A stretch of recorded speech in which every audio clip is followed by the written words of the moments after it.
Agora são 6 horas e 15 minutos. Olha, se o consumo do sal no Brasil seguisse os padrões recomendados aí pela Organização Mundial de Saúde, 1,5 milhão de pessoas ficariam livres de medicação para hipertensão e a expectativa de vida delas aumentaria em 4 anos. Para falar sobre esse assunto, aqui com a gente, o cardiologista Kleber Costa. Você pode mandar sua pergunta pelo WhatsApp 994030740.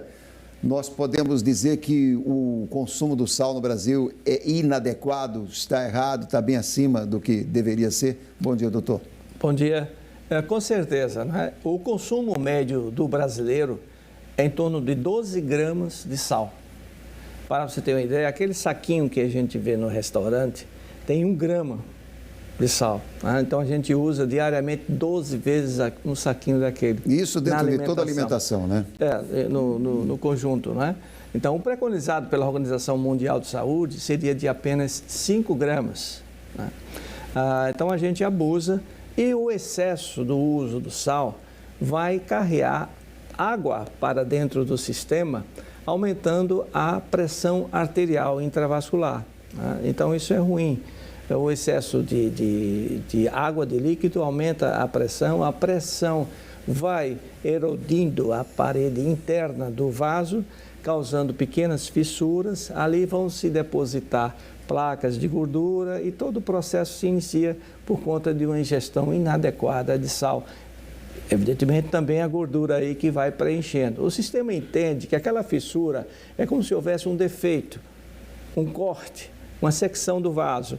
Então, ele tenta ocupar aquele espaço, né? Mas aí a coisa continua se processando e vai se formando mais placas e com o tempo termina fazendo uma obstrução. Há um grande índice no Brasil, doutor, de casos de mortes por acidente vascular cerebral, conhecido como AVC, e também por infarto.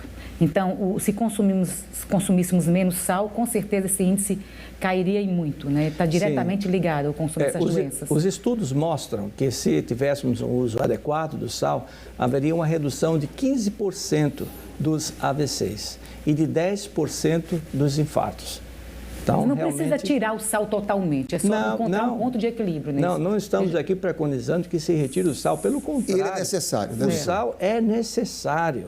Né, para a condução do estímulo elétrico, né, para a atividade muscular. Então, é importante.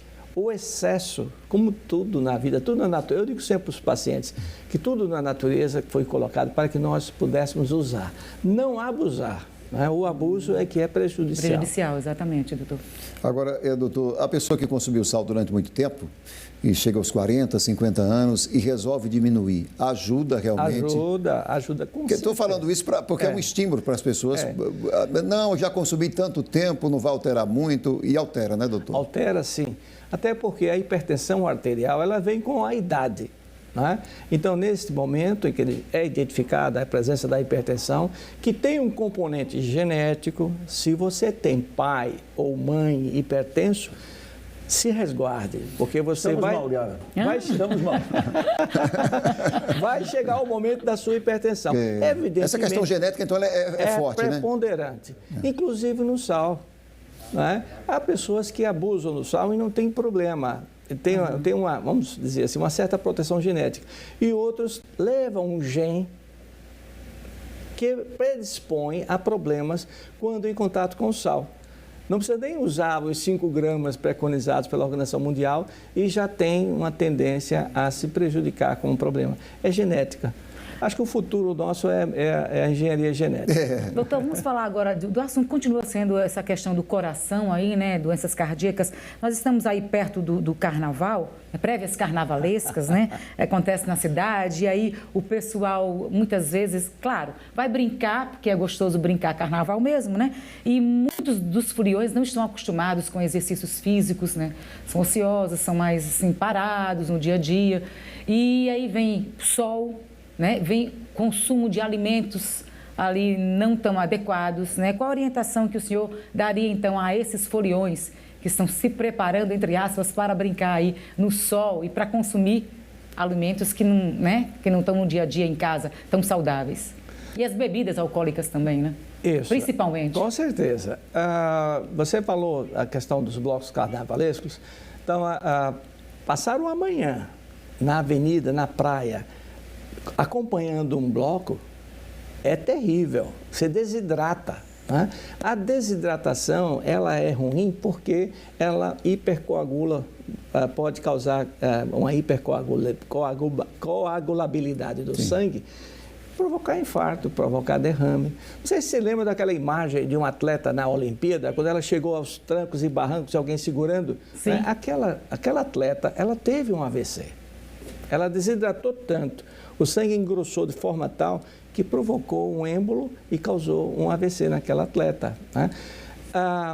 Num paralelo um pouquinho semelhante, essa atividade de bloco é uma coisa parecida. Então, a gente recomenda que se hidrate, né? Tome líquido e cuidado com a bebida. Né? O álcool em excesso também é ruim. E desidrata. Desidrata, não é? Ele provoca arritmia cardíaca e aumenta as chances de insuficiência e de infarto. Você pode até infartar.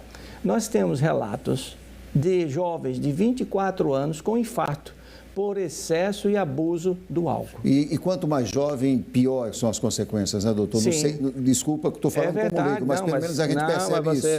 Quanto mais jovem, mais grave um infarto, um mal súbito, ele é mais poderoso em relação a isso. Não tenha dúvida, porque não houve tempo de desenvolver circulação colateral. Né? Circulação colateral é quando isso acontece com a idade. A Fernandes Lima, por exemplo, cai uma árvore na Fernandes Lima, que é uma grande artéria do coração, Sim. vamos supor, aí você vai procurar as vielas, os becos, os pontilhões e tal. E isso leva tempo para você desenvolver essa malha viária secundária.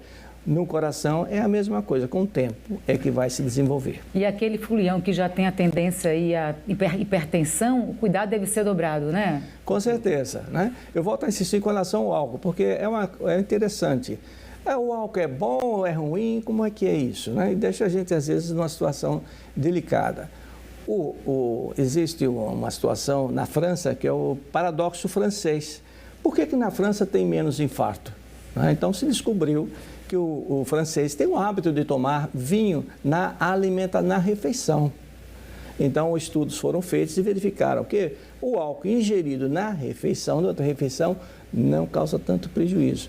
Não o abuso. Né? Eu estou falando meia garrafa de vinho, uma taça de vinho e tal, uma cachaçinha, como aperitivo, isso não causa problema nenhum.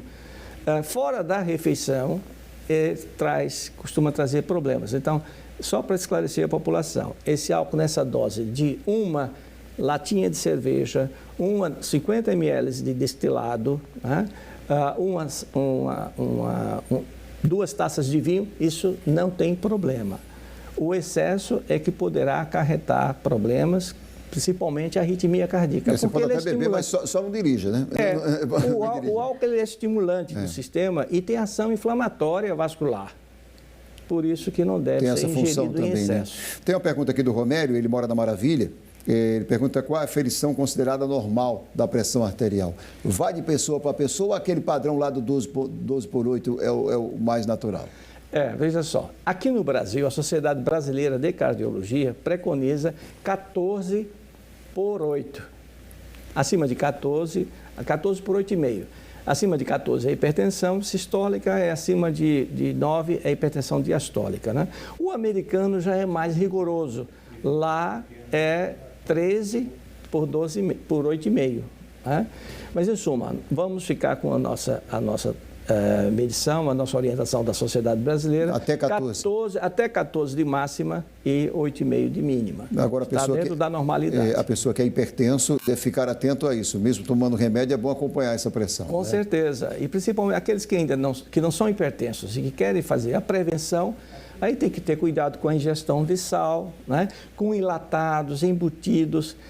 Me lembrei agora de uma frituras, né? O Ministério da Saúde fez um acordo com a associação, a ABIA, Associação Brasileira de Alimentos Industrializados, para retirar o sal ao longo dos anos. Né? Diminuindo.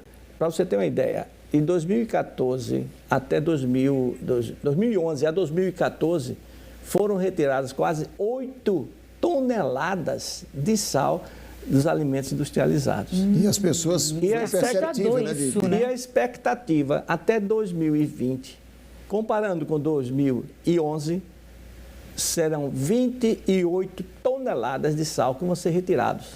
Isso é um exemplo para a questão Muito. doméstica, né? Por exemplo, na minha casa, a gente foi fazendo isso, foi retirando aos poucos. poucos, Hoje, exato. quando a gente sai para jantar ou almoçar fora, a gente sente isso. É verdade. A gente sente na rua. Doutor, a gente quer agradecer. Muito obrigado pela sua presença aqui conosco logo cedinho. Pelos Muito obrigado. esclarecimentos, doutor. Nada. Obrigada.